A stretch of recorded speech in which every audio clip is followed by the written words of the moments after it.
Yo, we see y'all, man. We see Will Simmons and Joel. We're backstage, man. We were just getting some stuff together, man. I'm still eating my lunch out here. Like, we got you though. We got you though. Double A is ready to go. Let me retweet and mute my mic so I stop chewing in the microphone.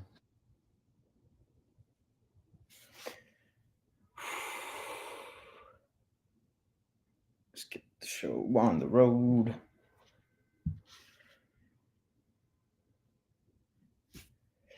How you guys doing?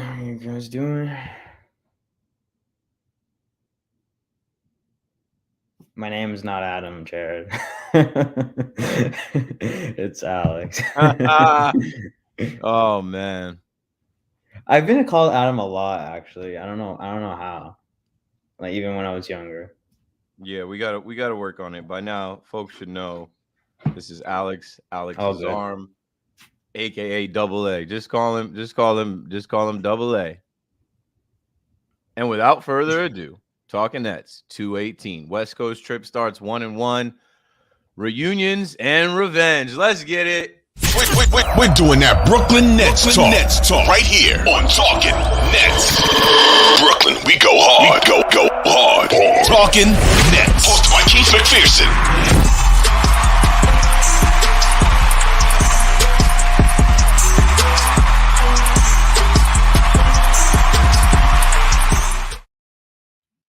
Yes, sir.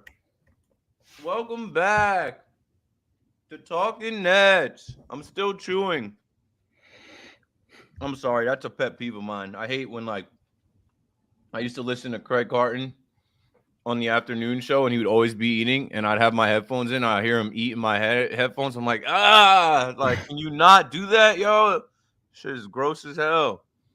And then he'll burp on air. Shout out to Craig, though. That's my OG. Craig, yo, you need to get me on Fox to talk about the Nets, to talk about Juan Soto, to talk about these NFL quarterbacks, whatever it is. I'm ready, bro. Anyway, Keith McPherson here. Double A, Alex Azarm. We got to learn Alex's name in the chat, everybody. So on the count of three, I want everybody to say, hello, Alex. 1, 2, 3. Hello, Alex. Hello, me. I mean, by now you should know the boy's name.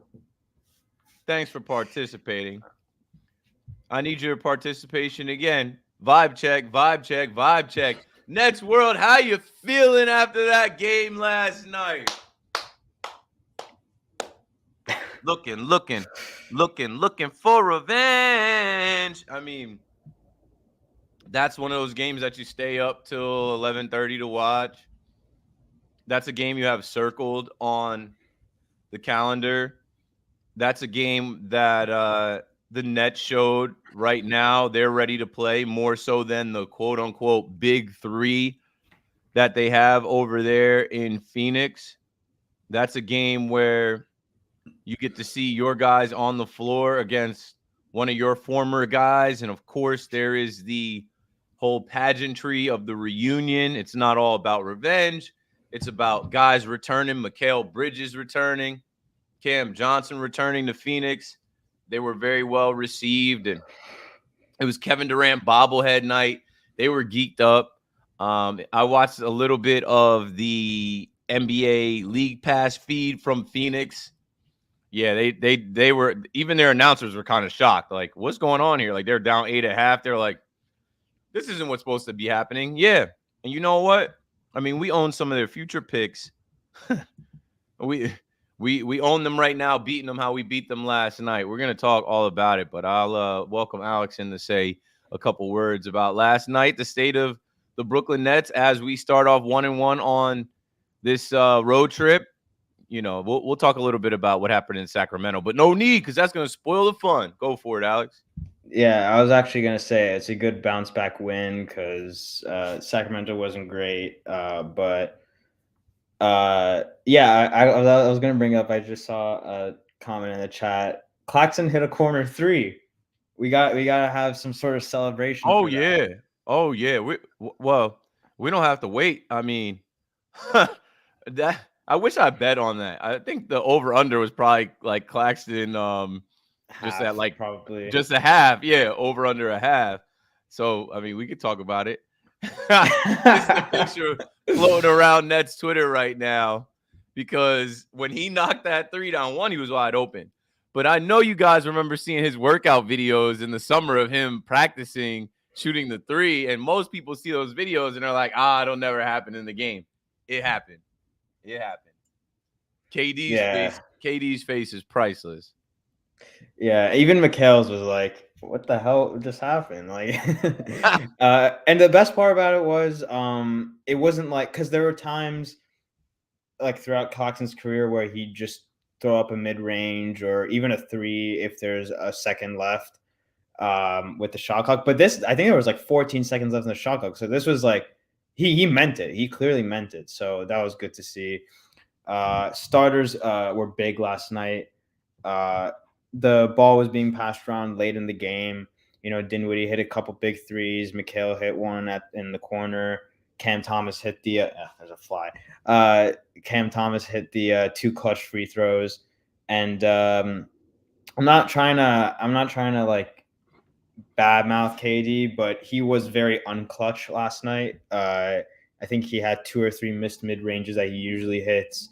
And then he had that foul on Cam Johnson that I was just kind of shocked about, where it was, I think, 7 seconds left, 3 seconds left on a shot clock, and then they foul him, and then they didn't have a foul to give, so we just had to inbound it. We almost had it stolen, so thankfully that didn't happen, and then seal the game. But I always thought like going to the Suns, they did well to get a couple players in. You know, like Nurkic was absolutely massive. He had a career high like 20 rebounds, I think.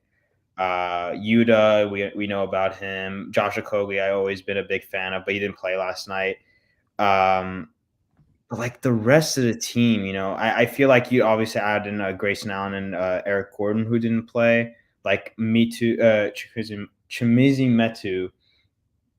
He probably wouldn't get that many minutes on a nightly basis. Jordan Goodwin wouldn't get that many minutes. That'll be sort of passed around, you know, Grayson Allen, Eric Gordon, and Josh Okogie. But the main one is Bradley Beal. I think he's a good player. He's been an all-star, but he's gonna turn into a role player in this team, in my opinion. I really do think it's 2 superstars in Devin Booker and KD, and the rest. And the rest, basically, like, you know, and your Nurkic had 22 rebounds. It was nuts. But our team stepped up. It was a really good win, especially after a poor defensive performance against Sacramento. And hopefully it's a good momentum booster. I think I predicted 3-2 in this West Coast trip, and I think it'll stick with it. I don't know if we'll win tonight because it is part of a back-to-back. We're usually not good at back-to-back. Denver, again, I mentioned last time, they've only lost once at home all season. I won't be upset if we lose. We're not expected to win, but the Warriors, with everything that's going on with Draymond and then Utah. I know that Utah actually beat the Knicks last night, but we should beat them. That we're a better team than them. So I think 3-2 is still on the table for us. Let's see. I have the Phoenix Suns box score up. Let's throw up the Brooklyn Nets box score just to add on to everything. I mean, Cam Thomas ended up with 24. I should have bet him. I was about to bet him to get 25 because it was like plus 400 at one point. He came up just short, but I'm not sleeping on Cam, when you need him. Mikal Bridges with 21 coming back to his old stomping grounds. He got going after a slow start. Cam Johnson, twinning them. I don't know, bro. You're going back to your old stomping grounds. And I think last episode I said, I've seen you ball. I've seen you turn it on. I've seen you rise up when Devin Booker was out or when they needed a score or needed a spark. I've seen the dog in you when Julius Randle got at you. Where is it? And I know he was hurt a little bit, but nobody cares about injuries now, right? We're almost to Christmas. It's the 12 days of Christmas now. Nobody cares about injuries. Nobody cares if you were banged up in the beginning of the game. Nobody cares that the Suns were banged up in this game. We're banged up. Speaking of, Happy birthday to you. Cha, cha, cha. HBD to Lonnie Skywalker. I mean, we need this guy back. We also need Dennis Smith Jr. back. You're just understanding now what the identity and complexion of this Nets team is. They're dogs, right? And after getting a win like that last night without these guys, you're like, man, what if we had these guys? The whole mantra so far, right? When we took down Harden and Kawhi and PG and the Clippers, I put out this tweet on Talkin Nets.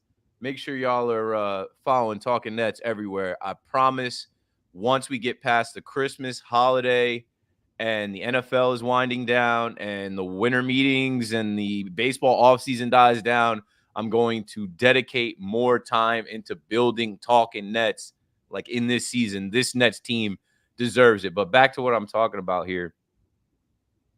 This is just the mantra. Don't need a couple guys on a super team. Give me a bunch of dogs on the Hooper team. Nets win. Nets world, baby. Brooklyn. I mean, that's what this team's identity is. They're a bunch of dogs, a bunch of hungry dogs that will compete. They will fight you. They'll bite your leg off to get a win. They'll bite your leg off to get a bucket. And they don't care that they're walking into the Footprint Center and it's KD bobblehead night, and it's the first game of the big three. KD is cooked at 35. Bradley Beal is 30. He's on the other end of his career. I know Book is still in his prime, but you need a bench. You need depth. And like, you were just mentioning Grayson Allen and a couple other pieces that they were missing. So what? Nobody cares. Nobody cares. Nobody cares. Draymond Green doesn't care. I'll whip your head, boy. I mean, he'll hit you. He'll hit you right in the head. He does not care. How about Draymond? That's another thing we got to do. We got to make sure we make Talkin Nets more about the entire basketball world, not just the Nets world. I saw that. And Giannis last night too. Oh, yeah. So let's take a minute to we need to have like another one, just like NBA chat. Let's just take a second here as we're celebrating last night's win.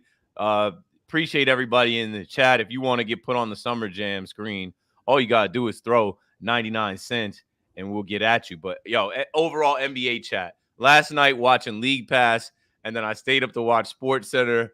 I was laughing. Y'all know I don't rock with Giannis. Like, if you listen to me on the radio or this podcast, I do not. I'm not a Giannis guy at all.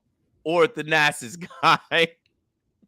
Thanasis, he's only in the league because of Giannis. Exactly. Yeah. And his goofy ass, hold me back. He had a free run. He had a free run to really go mix it up. And then he played hold me back with Jamison Crowder. But, that's what I love about the NBA. When things like last night with Giannis happen, what I don't like about the NBA is that a guy like Draymond Green is literally turning it into MMA. Did y'all hear what Gilbert Arenas had to say about it? I know you did because you guys all follow basketball and are on Twitter and follow the NBA stuff. Gilbert Arenas said Draymond is taking out all the Europeans one by one. And when you think about him stepping on Sabonis' chest, when you think about him choking out Rudy Gobert, and then him with the backhanded punch to Yusef Nurkic, Agent Zero might be onto something. But yeah, Draymond, go home, bro. Go home, be a family man, take care of them kids, and hopefully you don't have that same energy at home. Hopefully you calm down and you're not so violent and aggressive, because that's not basketball. I was saying on air, like I played football, right? And in college, football players will always go to the rec center and try and hoop. And I've hooped with basketball players and I hoop with football players. Actual basketball players have like skill and finesse and spacing and shots that they practice. Football players are just like Giannis, like bulls in a china shop. They're just rough and violent and physical. They just want to and like hit you and foul you and don't understand like that's a foul. I mean, Giannis is another story, but I'm really bringing it back to Draymond, who we did see play for Michigan State. He wasn't no football player. He's too rough. He's too physical. He's literally out there fighting. So he's got to pass through some counseling. He's got to figure that whole situation out. Good. Send him home. He'll come back sometime in 2024. And don't look now, but the Warriors are cooked. And they're coming up on our schedule. Tonight we'll face the Denver Nuggets in a back-to-back. We'll get there with the upcoming schedule. But yeah, overall NBA chat, Giannis last night, bro, he is the goofiest, weirdest. Like I told y'all, like the dad jokes weren't funny. Remember last year with the ladder? Like he's always so extra after the damn game. First off, they started fighting in the game. Bobby Portis, please go look at Famous Lowe's post about Bobby Portis foaming at the mouth. Bobby Portis looked like he was about to lose it. But then I love the pettiness. I love that the Phoenix Suns, or not the Phoenix Suns are on the brain. The Indiana Pacers, they took the ball after his career high, after a record-breaking 64-point performance. The Indiana Pacers, the video I put on Talkin Nets because I was just laughing the whole time. The Indiana Pacers had one of their guys go out there and just snag the ball as soon as the game was over. And then you see Giannis running, literally like a bull, like the running of the Bulls. You see Giannis running into the tunnel. Where's my ball? Like, bro, chill out, man. Chill out. Oh, wow. Look at this breaking news. This is hilarious. As we're talking about the Pacers and last night with the fighting. James Johnson, former Net. This counts as Nets news now. Former Net. The timing. Former Net. James Johnson. Black belt. Yeah. Former Net James Johnson, the black belt. Free agent forward James Johnson is returning to the Indiana Pacers on a 1-year deal. You know what that's for. You know exactly what that's for after you watched the game last night or the clips from the game last night and you saw what happened. You know why they went and got him. Because he's really with the shits. He's not one of these fake NBA tough guys. He's really like, what? Like he's he legit. will karate chop your ass. Like that's hilarious to me. That's hilarious to me. What did you think about the whole Giannis crying over the basketball? I know they took the ball. I know that I got another ball, but it's not the game used ball. It felt like a brand new ball. But like, bro, shut up. They gave it to a guy who scored his first NBA point. Shut up. And then he brought up like not having the game ball when they won the finals. Like I don't know why he went all the way back there. Oh, this hurts me. I still don't have the ball from game 6. It hurts me. Shut up, Giannis. You're a loser, bro. You're a whole lame. No, I like if you were to give me like a starting 5 of like most hated players in the NBA, I'd have 2 from the Bucks, and that's Thanasis and Bobby Portis. Like I can't stand those guys. Just the sight of them, just even seeing them on the court, I can't stand. And then, James Johnson's going to be literally Tyrese Halliburton's bodyguard for the rest of the season. Did you see Tyrese Halliburton was just looking around like. Yeah. Also, what did you see in the beginning of the game? Giannis like elbowed him. I don't know. If, did he? But that's how Giannis plays. That's what drives me insane. He had over 30 free throw attempts. I'm like, this 60. First of all, like I'm not as much of a Giannis hater as you are. Like going into the NBA draft, I was like one of the first people where I'm like, oh my, this guy's gonna be a star. Like this guy's gonna be not me. Gonna take over the league. But like now it's kind of getting like, okay, the shtick is kind of getting old now. But I think it was 5 minutes left in the game. The game was over. The Pacers threw in the white towel, threw in the white flag. I mean, and they put in their reserves. But then like the starting 5, the Bucks were still on, and I think Giannis scored like 10 or 12 points to get that franchise record of 64 points. They took him out of the game and put him back into the game. Like the Pacers can score with the best of them. So the game wasn't over. And then Giannis just like went off on G League players basically, and he also had a ton of free throws. He had 24 free throws made out of 32. Ew. Yeah, you know how long the game is watching Giannis take 32 free throws? He gets to play a different game than everybody else. If you've been listening to Talkin Nets for the last 4 seasons, I've been breaking this down. Like, this guy is in a league of his own, literally. They don't call the game the same when he's on the floor. It's like they don't know how to call the game when he's on the floor. He can be super physical. He can elbow guys. He can play dirty. Obviously, we all know what happened to Kyrie in the year that we were all like, yo, come on, man. If that doesn't happen, we beat them. I digress.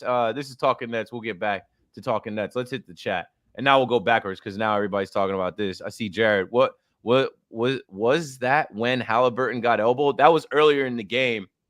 And who was it that just grabbed was it Mathurin? Benedict Mathurin? I think it was Mathurin. When that grabbed Giannis originally and kind of just threw him down, and that's when Bobby Portis got going, and then Thanasis was pretending to be a fake tough guy. Yeah, Giannis, it's not that serious, bro. Shut the F up. Yeah, it really isn't that serious. You have everything, bro. You're a max contract player. They gave you Damian Lillard this year. Shut up, dude. Like, it's a ball. It's a ball. It's a ball. Take your jersey off and make that the keepsake. James Johnson versus Draymond for the Universal Belt. the Intercontinental Championship. That's great. You guys are funny in the chat. James Johnson was a free agent. Yeah, of course. I thought he was out the league. I think he was coming back. He's played on so many teams now. Yeah, I just jumped in the chat before, like, yo, hit the like button. It helps in the algorithm, man. Like, I know I have to pour more into the social channels and into the YouTube channel so that we continue to grow. I believe the YouTube videos are getting like 200 views, and then the podcast is getting like 300 downloads, which is low for us. But I mean, that can change if the Nets keep winning and we put more time into building the brand here. The brand exists. Like, Talkin Nets is not something that really needs to be built that much or serviced that much. It just needs some time. All right, let's continue here. Going back to last night, right? So we showed you the box score from the Suns game. We showed you the mentality, right? We just moved out of the days of the super team, the big three, scary hours, the 7-Eleven era. Don't need a couple guys on a super team. Give me a bunch of dogs on the Hooper team. Can we put some respect on Spencer Dinwiddie's name right now? And can we also put some respect on Ian Eagle's name right now? Let's play this one first because this was goated. Dinwiddie against Bates Diop. Dinwiddie on the drive, gets to the rim. He is Himwitty. He is Himwitty. I was like, yo, Ian Eagle is the best. He's just different, bro. He kept that one in the pocket for the right time. But before that shot, this would have been my Casamigos big shot of the night. If you listen to KM to AM on WFAN, I do a Casamigos big shot of the night. It would have been Spencer Dinwiddie after he hit this one. He closed the game. In a game where there were multiple closers on the floor, you can consider Cam Thomas, Mikal Bridges closers. Obviously, you consider KD, Brad Beal, and Book closers. Tech guy with a jumper said, hey, hold on, yo. Hold on. This is why I'm here. This is why they got to pay me. And this is why Nets fans got to put respect on my name, because Ben Simmons ain't here, but I'm here. I'm a veteran. I'm an old school Net. And I know what time it is in late parts of the game when it's getting close is winning time. Dinwiddie, high screen, Claxton uses it. Dinwiddie lines it up. Oh, yeah! Spencer Dinwiddie rains it down from three-point range. Nurkic late on the closeout. Clean look. Hand down, man down, Yusef Nurkic. I mean, Mama, there goes that man.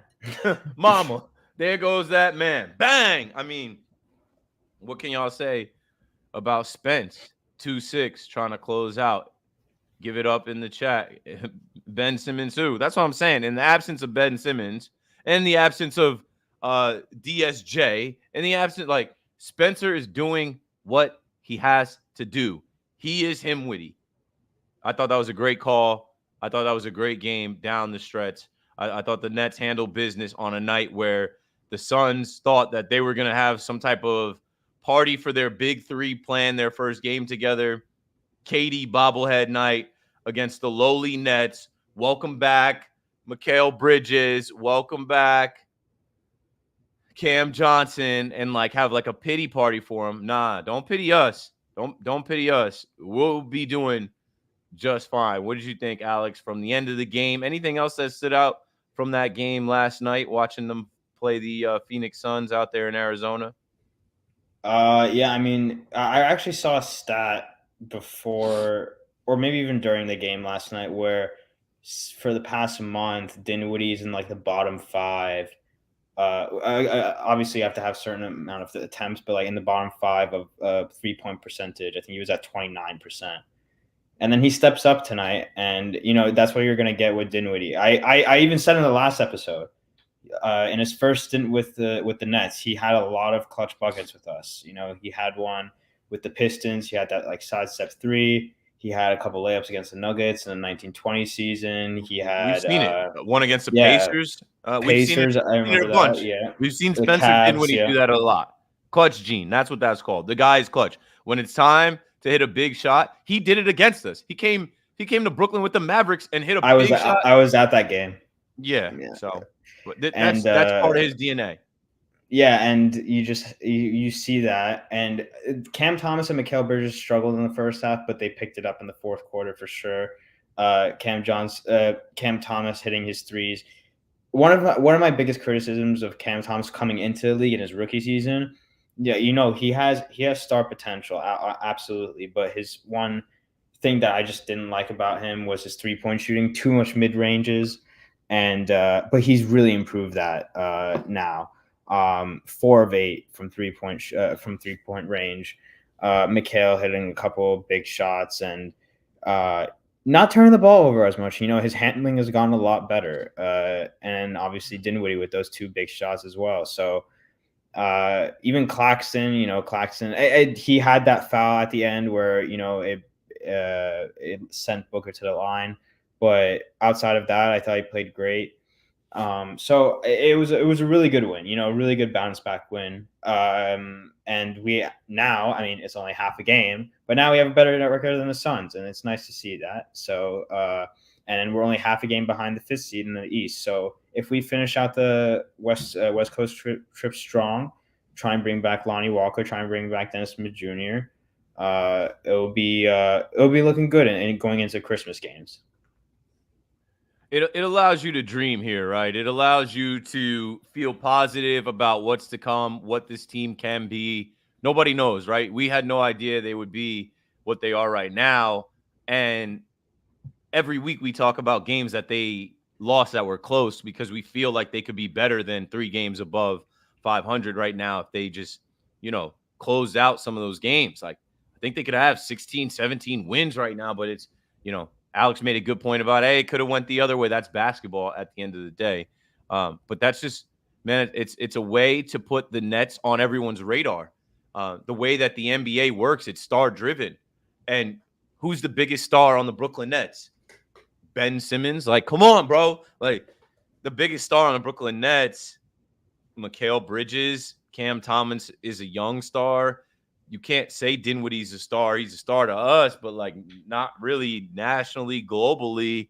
It's a star-driven league. And what I'm trying to say is when you go line it up on the road against KD, who was a former Net, Devin Booker, Bradley Beal, with the trade they made and the deals they made, it puts you on everyone's radar. So today, everyone is talking Nets, and we knew we had to come together for an episode to talk about what we saw. Let's go back quickly before we go to voicemails and wrap things up. Just want to give a shout out to Harry Giles. Harry Giles goes back to Sacramento and they showed him love. The title of this episode is West Coast Trip Starts 1-1, Reunions and Revenge. So we got a little revenge on KD and the Suns. Got a little, Mikal Bridges and Cam Johnson got a little revenge on the Suns for trading them. But I thought this was a good moment and the only positive thing to really report from the Kings game. I mean, let me pull this up right now while I'm looking at it. The Kings are a good team. Like the beam, all that. Like, I get it. I ended up going to sleep. I didn't really bother watching too much of this game. It's the first game of a West Coast trip. wasn't really expecting too much. But when you go out there and you have De'Aaron Fox dropping 29, Malik Monk dropping 21 off the bench, that's 50 points right there. Then Keegan Murray had 24. Trey Lyles had 17. Domantas Sabonis had 15. Harrison Barnes had 14. They had 6 guys in double digits run it up, and they just have they have size, pause, and shooting ability. Let me pull up this. They were 1-3 away, I think, from breaking their franchise record for most threes in the game. That's where I was going to. They were hitting everything. Yeah, they shot the lights out, bro. 3-pointers. Oh, they did break it. Yeah, they shot the lights out. 25 of 45. That's over 50%, 55.6% from deep. And I mean, what are you gonna do? It's a make or miss league, like KD used to say. They made their shots. They made their, they made their threes, and that wasn't really, that wasn't our best performance, wasn't our best game, but it's not something to harp on. Like I said, it's the first game of the West Coast trip, and tonight we'll face the Nuggets in a back-to-back here. Let's pull up the upcoming schedule, and I'm excited for this. I'm excited for this next stretch as we get to Christmas. And the Nets don't play on Christmas, but they play the day after Christmas. But we'll look ahead here. We'll go to voicemails, and then we'll close in the chat. So, all right. I'll let Alex do the honors to talk through these upcoming games, starting with tonight, second half of a back-to-back. We got to face the Denver Nuggets, the world champs, the defending world champs. Yeah, this is a game where you just have to have that mentality of you have nothing to lose. They have all their guys back. Murray's back. He has no more minutes restriction. I feel like Jokic is going to be angry going into this game after getting ejected last game, unfairly, by the way. And then obviously, Aaron Gordon, Michael Porter Jr. never swing the ball. KCP, Christian Brown. So yeah, you're gonna go into a team that's arguably the best home team in the league. Warriors and Jazz, like I said, I think those are 2 winnable games. Those are 2 teams that we're better than. Warriors in dire straits right now. No one's really cooking for them apart from Steph and maybe Moses Moody and Jonathan Kuminga, but Clay is not doing much. Andrew Wiggins been off. So, and then the Jazz, again, I mentioned it earlier today. I know they beat the Knicks, but as long as we keep Colin Sexton quiet and Larry Markkinen quiet, we shouldn't have a problem. The next game I'm going to be really excited for. It's going to be fun. I'm definitely going to be watching that. And it's going to be a rivalry, and bragging rights are going to be up for that. Nuggets at home, obviously going to be tough. And then the Pistons should be 2 easy wins. I don't want to see no trap games for those two games. So obviously a long way ahead till that Christmas period. But again, Jock Vaughn will, when he needs praise, I will give him praise. When he needs to be criticized, I will be critical of him. And the Kings game was awful when he gives that much of a green light to everyone from 3-point land, and they break their franchise record from beyond the arc. We actually did that to them. We broke our franchise record from 3-point land in 2021, back when James Harden and Kyrie was with us, and we were just dancing all over them. But and then he made adjustments. He made adjustments for the Suns game, and they were good adjustments. Not many Day'Ron Sharpe minutes. I know he's been good recently, but he was just getting overpowered. And then Claxton stepped up. We had some good minutes for Royce O'Neal, Dorian Finney-Smith off the bench. So he made adjustments. I just wish those adjustments were in game more so. I'm also looking forward to tonight's game. It's always fun to watch Jokic play. Yeah, he's just a unicorn. He's different. Getting a chance to watch Joker versus our team. I kind of wish Bruce Brown was still over there, just so we'd keep that reunion element. But whatever.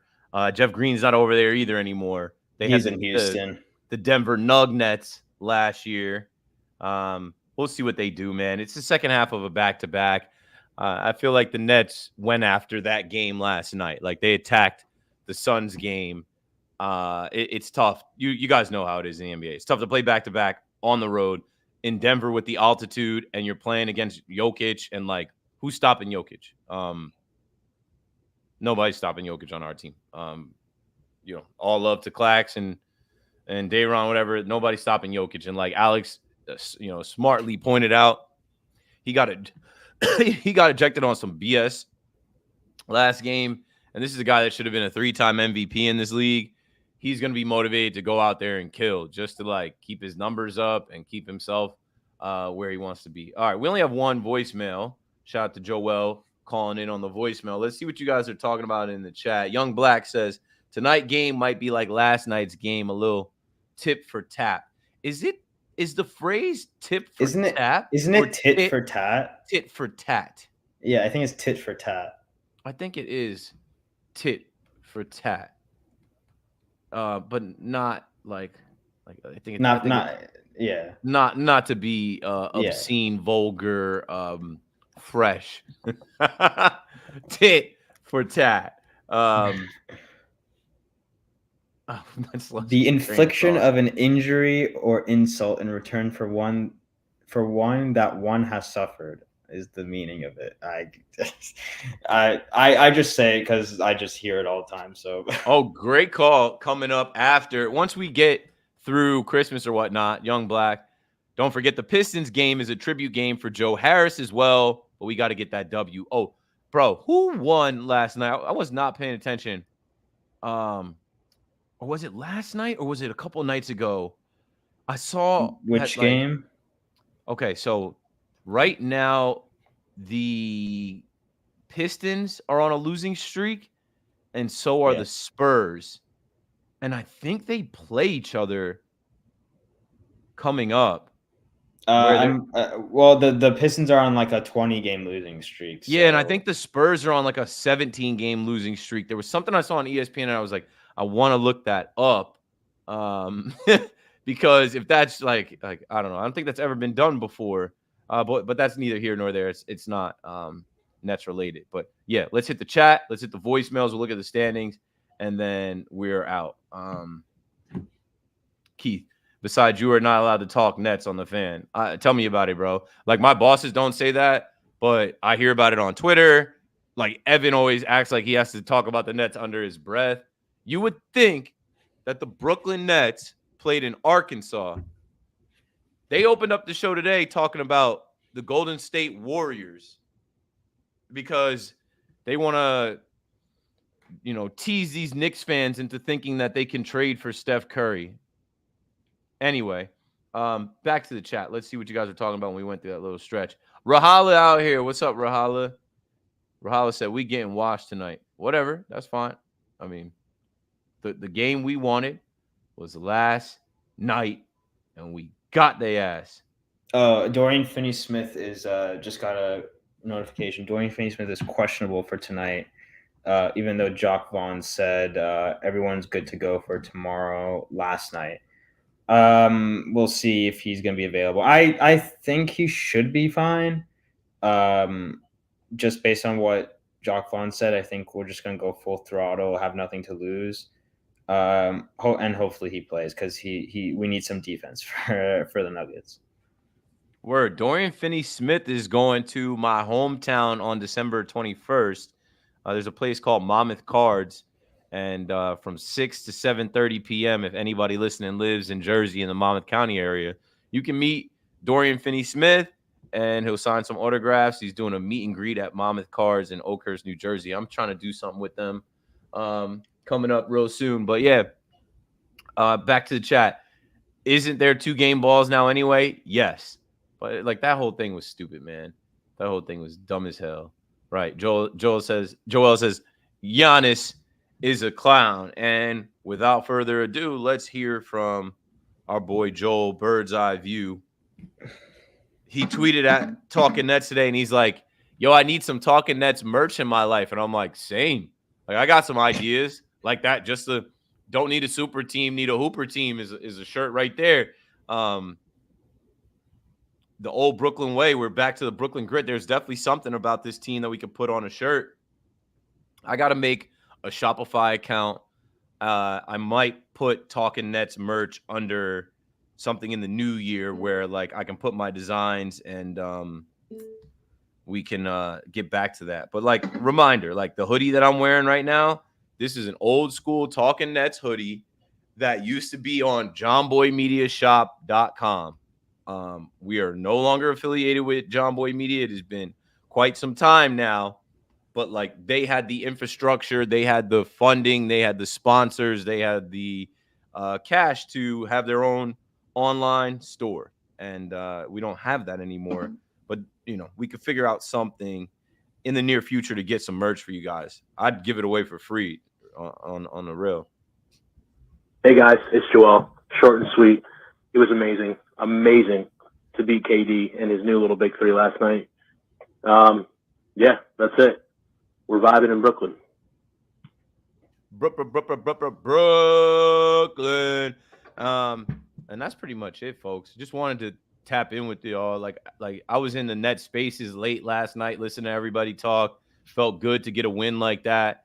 And hear Nets fans just like standing on business, roasting KD, laughing at KD, calling him a quitter.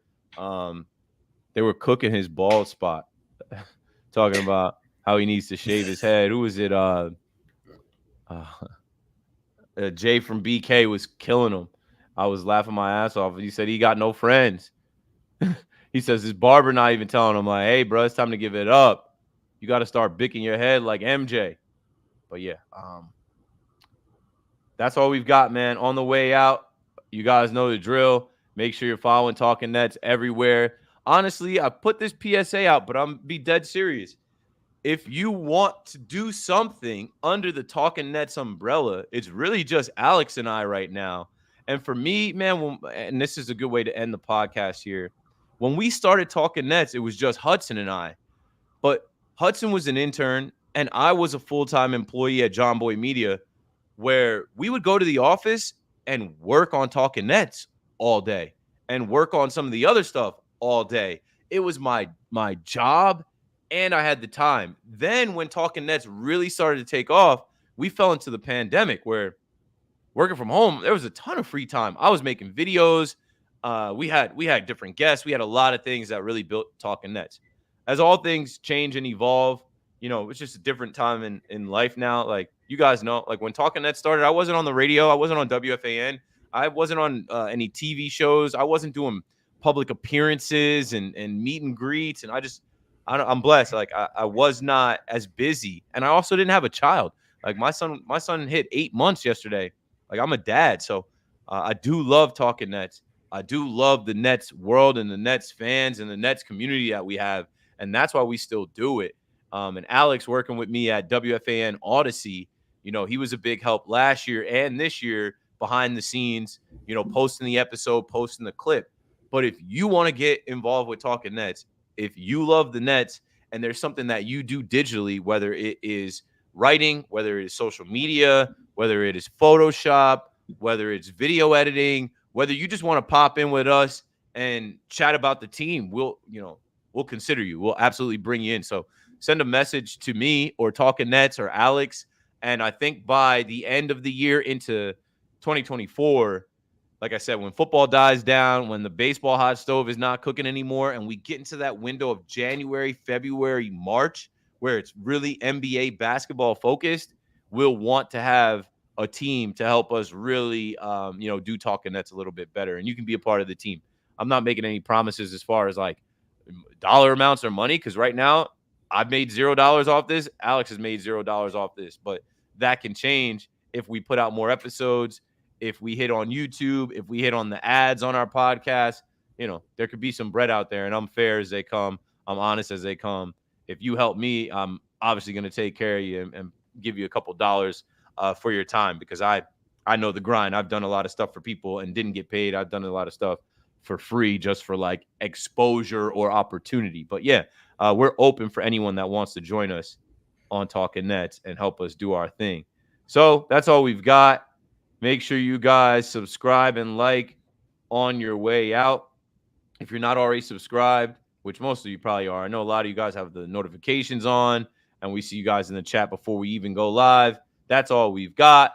Let's go Nets. Let's go Nets and a Brooklyn. Hold on.